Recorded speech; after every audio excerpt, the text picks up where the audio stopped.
नमस्कार, ऐसा देश हो मेरा में आपका स्वागत है। मैं हूं रामवीर श्रेष्ठ। बात हो रही है विचारों की, बात हो रही है आज विचार मंथन की। कहा जाता है कि विचार मंथन और विचारों की प्रक्रिया ये मंद पड़ गई है, कुंद पड़ गई है, धीमी पड़ गई है। विचारमान लोग जो हैं उनकी कमी पड़ गई है। विचारों के बारे में कहा जाता है कि ये बहते हुए पानी की तरह हैं, चलती हुई हवा की तरह हैं। भगवान बुद्ध ने तो आत्मा को भी विचारों के साथ जोड़ करके रखा है। लेकिन आज हम बजरंग मुनि जी हमारे साथ स्टूडियो में मौजूद हैं। उन्होंने विचार मंथन की इस प्रक्रिया को आगे बढ़ाया है। ये प्रक्रिया कैसे समाज पर, सरकार पर और देश पर असर डालती है, ये हम आपसे सबसे पहले ये जानना चाहेंगे। आज से करीब 500-700 वर्ष पहले, हजारों वर्ष पहले भारत विचारों का निर्यात करता था। यहाँ निष्कर्ष निकालते थे और पश्चिम के विद्वान या अन्य विद्वान अनेक विषयों पर फॉलो करते थे। अनेक विषयों पर आइंस्टीन ने कोटेड किया कई है, बहुत लोगों ने। तो उस समय भारत में विचार मंथन से निष्कर्ष निकलते थे।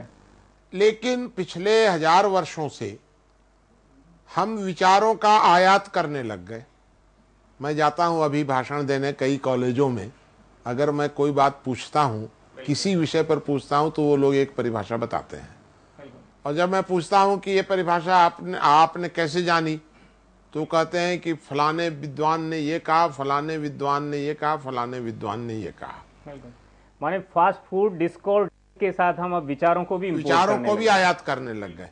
अगर कोई भारतीय संस्कृति का आदमी मिल गया तो वो भी कोट करता है कि राम ने ये कहा, कृष्ण ने ये कहा, बुद्ध ने ये कहा, स्वामी दयानंद ने ये कहा और गांधी ने ये कहा।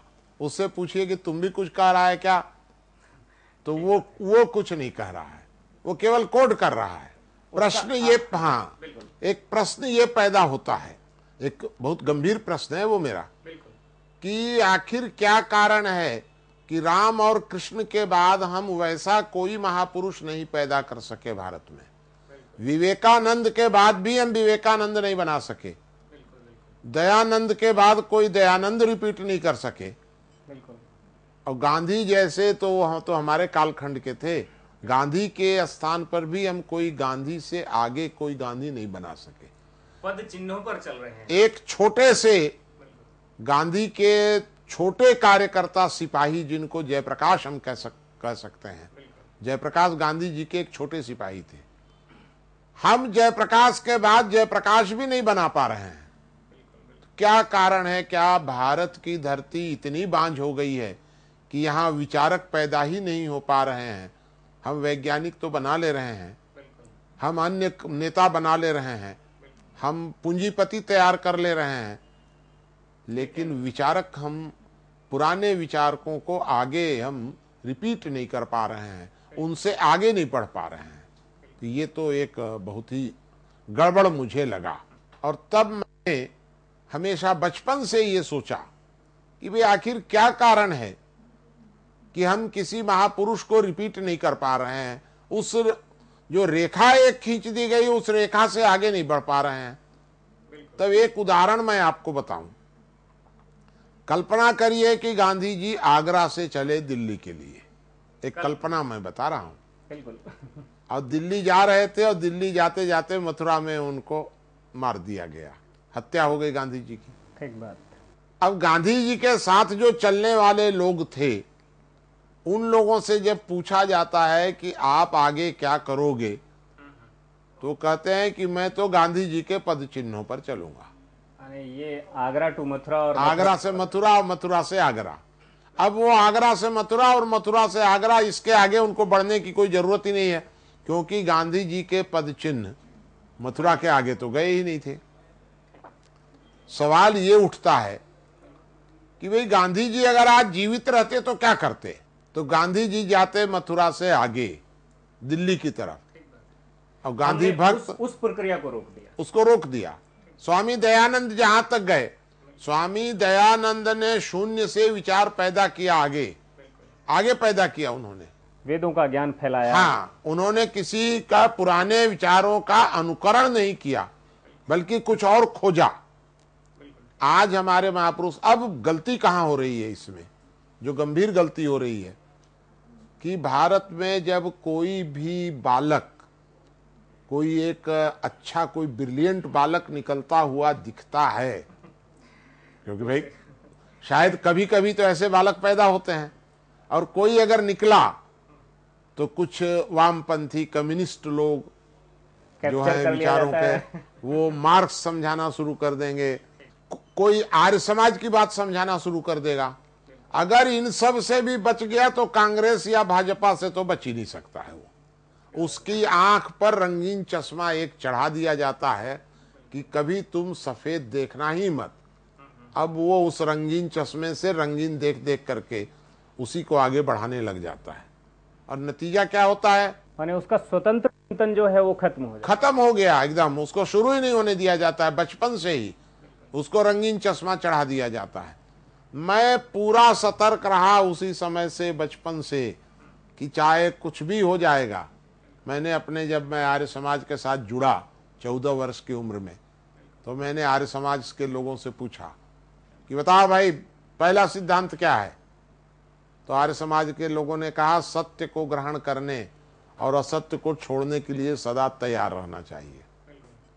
फिर मैंने पूछा उनसे कि भाई ये बताओ कि अगर मुझे कभी ऐसा महसूस हो कि स्वामी दयानंद ने जो कहा है वो मुझे सत्य नहीं दिख रहा है, तो मैं स्वामी दयानंद की बात को मानूं कि सत्य को मानूं। तो उन्होंने कहा कि जो सत्य को ग्रहण करने के लिए सर्वदा तैयार रहना चाहिए, यह स्वामी दयानंद ने ही कहा है, तो इसलिए आपको तो सत्य को स्वीकार करना चाहिए, वो चाहे स्वामी दयानंद का कहा हुआ हो चाहे आपका निष्कर्ष हो, लेकिन सत्य सत्य होगा। तब मुझे लगा कि स्वतंत्रता, यदि कहीं सोचने की स्वतंत्रता मिल सकती है तो आर्य समाज में मिल सकती है। और मैंने ये उस समय कह दिया कि मैं दयानंदी कभी नहीं बनूंगा, मैं तो स्वतंत्र लेकिन अगर 100 ब्रिलियंट बालक मिलकर के राष्ट्रवाद का चिंतन एक साथ करते हैं तो इसमें बुराई क्या है? 100 ब्रिलियंट बालक यदि सफेद चश्मा लगाकर राष्ट्रवाद का स्वतंत्र चिंतन करें तो बुरा नहीं है। स्वतंत्र यानी मिक्स ना हो, प्रतिबद्ध धारणाओं से मुक्त। क्योंकि जब बालक के ऊपर कोई कहीं प्रतिबद्ध उसको कर दिया जाता है, ब्रेन वॉश जिसको हम लोग कहते हैं, तो जब ब्रेन वॉश कर दिया जाता है तो उसको तो वही दिखेगा कि राष्ट्रवादी सब कुछ है। हम लोगों ने तो रिसर्च किया है राष्ट्रवाद पर कि राष्ट्रवाद समाज के लिए घातक है। राष्ट्रीयता तो हितकारी है, लेकिन वाद नहीं होना चाहिए उसके साथ में। ये वाद जो जुड़ जाता है ना, ये विवाद पैदा करता है सब।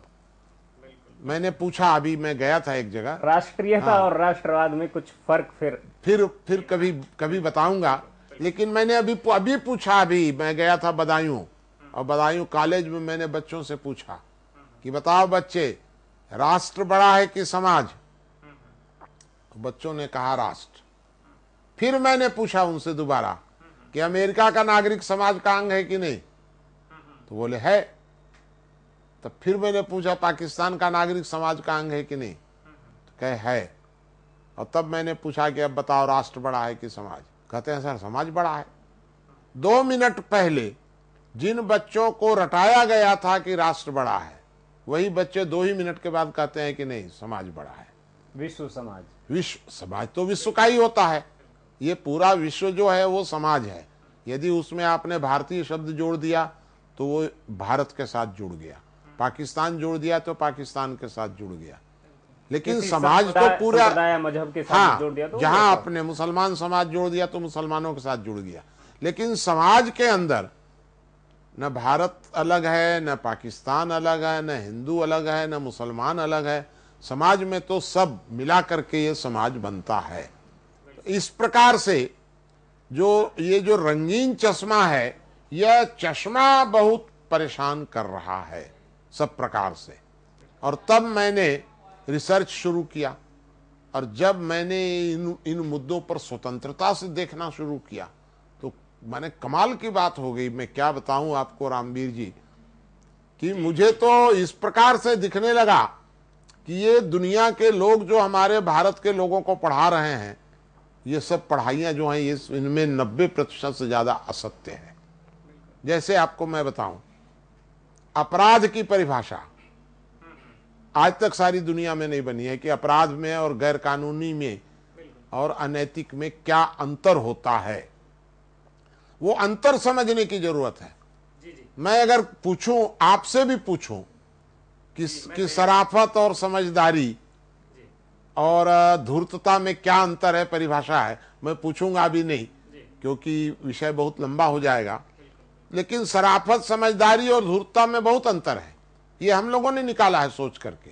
व्यक्ति और नागरिक में अंतर होता है, लेकिन अगर किसी से आप पूछिए कि व्यक्ति और नागरिक में क्या अंतर होता है तो बता ही नहीं पाता है। हम और जानना चाहेंगे कि जो आपने व्यक्ति और नागरिक की परिभाषा, समाज की और राष्ट्र की परिभाषा, राष्ट्रीयता और राष्ट्रवाद के को लेकर जो ऐसी कुछ और बातें जो आपने अपने बरसों के चिंतन से निकाली हैं, आपका क्या नजरिया है? मैंने तो अनेक परिभाषाओं पर सोचा। बिल्कुल। जैसे आपको एक परिभाषा बताऊं कि अभी समान नागरिक संहिता और समान आचार संहिता अलग अलग हैं, ये कोई भारत में इस बात को समझने वाला नहीं है। ये दोनों बिल्कुल अलग अलग होती हैं। लेकिन जैसे हाँ, बिल्कुल अलग अलग हैं एकदम। समान नागरिक संहिता को कहते हैं कॉमन सिविल कोड, और समान आचार संहिता को कहते हैं कॉमन कोड ऑफ कंडक्ट। ये दोनों अलग अलग हैं, लेकिन दोनों को ऐसा घाल-मेल कर दिया जाता है, इस तरह से मिला दिया जाता है जैसे पता ही नहीं चलता है कि इन दोनों में क्या अंतर है। दोनों एक दूसरे के बिल्कुल विपरीत होते हैं। एक साथ इन दोनों का किसी प्रकार का कोई संबंध नहीं है। इसी प्रकार से और भी कई परिभाषाएं हैं। जैसे आपको एक परिभाषा बताऊं, अन्ना जी बहुत भ्रष्टाचार भ्रष्टाचार भ्रष्टाचार तो चिल्ला रहे हैं, ठीक बात है, बहुत भ्रष्टाचार है। अरे भाई, भ्रष्टाचार अलग होता है, बेईमानी अलग होती है। भ्रष्टाचार और बेईमानी एक नहीं है। लेकिन अब इन दोनों का अंतर कौन समझाएगा इन लोगों को कि भ्रष्टाचार का क्या अर्थ होता है, बेईमानी का क्या अर्थ होता है, शराफत का क्या अर्थ होता है, समझदारी का क्या अर्थ होता है, धूर्तता का क्या अर्थ होता है। ये सब सारे जो अर्थ हैं, इन अर्थों पर अब आपको एक बताएं, बड़े ताज्जुब की बात यह है कि भारत का संविधान बन गया। संविधान की परिभाषा क्या